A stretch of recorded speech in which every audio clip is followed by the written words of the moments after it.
ইনশাল্লাহ। কান্না করবেন না কাকা, কান্না করবেন না, ঠিক আছে? কান্না করবেন না। আসসালামু আলাইকুম রহমতুল্লাহ। হ্যালো বন্ধুরা, সবাই কেমন আছেন? আলহামদুলিল্লাহ আমরা ভালো আছি। আজকে আমরা একটা ভিডিও নিয়ে এসেছি। এটা হচ্ছে ওয়াজিয়া ফাউন্ডেশনের পক্ষ থেকে আমরা কিছু অসহায় ব্যক্তিদেরকে সামান্য সাহায্য করে থাকি আরকি। সেটাই আপনাদের মাঝে তুলে ধরছি। আর দেখতে থাকুন আমাদের ভিডিওটা। আর যদি ভালো লাগে তাহলে অবশ্যই সাবস্ক্রাইব এবং লাইক করে আমাদের পাশে থাকবেন এবং শেয়ার করবেন ইনশাআল্লাহ। আরও এর চেয়ে আরও ভালো ভালো ভিডিও আমরা নিয়ে আসবো।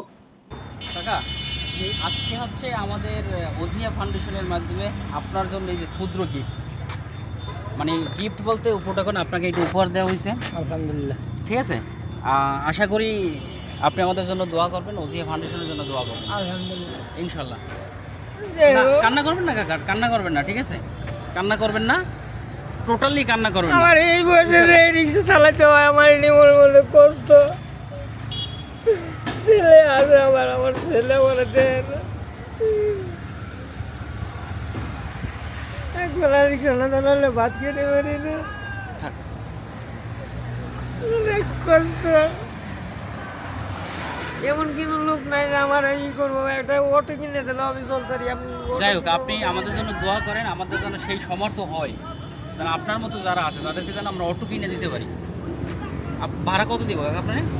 না ভাড়া না না না না, ভাড়া লাগবে না, একটু দূরে যান।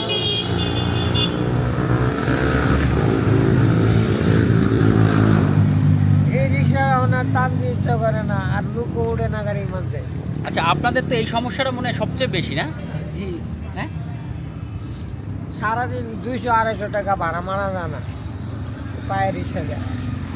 অনেক লোক ওঠে না, অটো লোক এখানে দেয় রিক্সা যদি পেছন তো এখানে দেয় বারাত গেলে না অটো লোক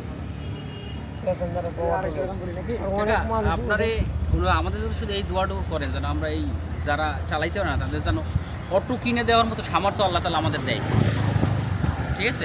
60-65 বছর আপনি কান্না করছেন, আমার বুকটা ভেঙে গেছে কাকা, ঠিক আছে?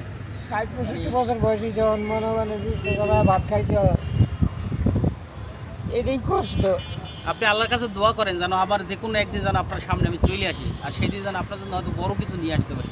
আমরা ছোট মানুষ, আমাদের বেতনের কিছু অংশ আমরা ওজিয়া ফাউন্ডেশনে জমা করি। আমাদের কোনো অনুদান নাই, আমাদের কোনো সাহায্য নাই, আমাদের কোনো কিছু নেই। মানে আমরা যারা বেতন পাই, এই যে বসার বয়সে আমি আছি, এরকম আমরা 4-5 জন আছি যারা একটা ছোট্ট ফাউন্ডেশন করছে। আমাদের বেতনের কিছু অংশ মনে করেন আমরা এই ফাউন্ডেশনে জমা করি। এই জমা করার পরে যেই টাকাটা হয়, এই টাকাটাই আপনাদের মতো যে লোক আছে তাদের মাধ্যমে মনে করেন আমরা ব্যয় করি।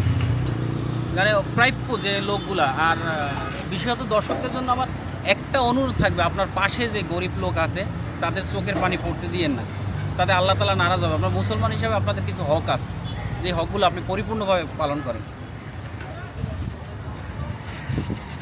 আর অনেক কিছুই বলার ছিল, এখন আর মুখে ভাষা আসতেছে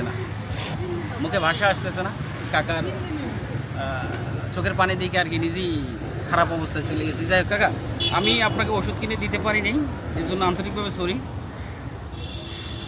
এই টাকাটা আপনি রাখেন, আপনি ওষুধ কিনে নিন, ঠিক আছে? আপনার এক ছেলে চলে গেছে, তাতে কি হয়েছে? এরকম হাজার ছেলে আছে। আমাদের মতো যদি উদ্যোগ মানুষ নেয়, বাঙালিরা নেয়, তাহলে হয়তো হাজার হাজার ছেলে পাবেন যারা হয়তো আপনার ইয়ে করবে। যাই হোক, আপনি এখন বাসায় চলে যান কাকা, হয়তো আপনার সমর্থন অনুযায়ী আমরা কিছুই দিতে পারিনি। বাসায় যান, গোসল টোসল করে নামাজ কালাম করেন ইনশাল্লাহ। এখন জুম্মার টাইম হয়ে গেছে না। ইনশাল্লাহ, ওকে, যান। আসসালামু আলাইকুম। আসসালাম।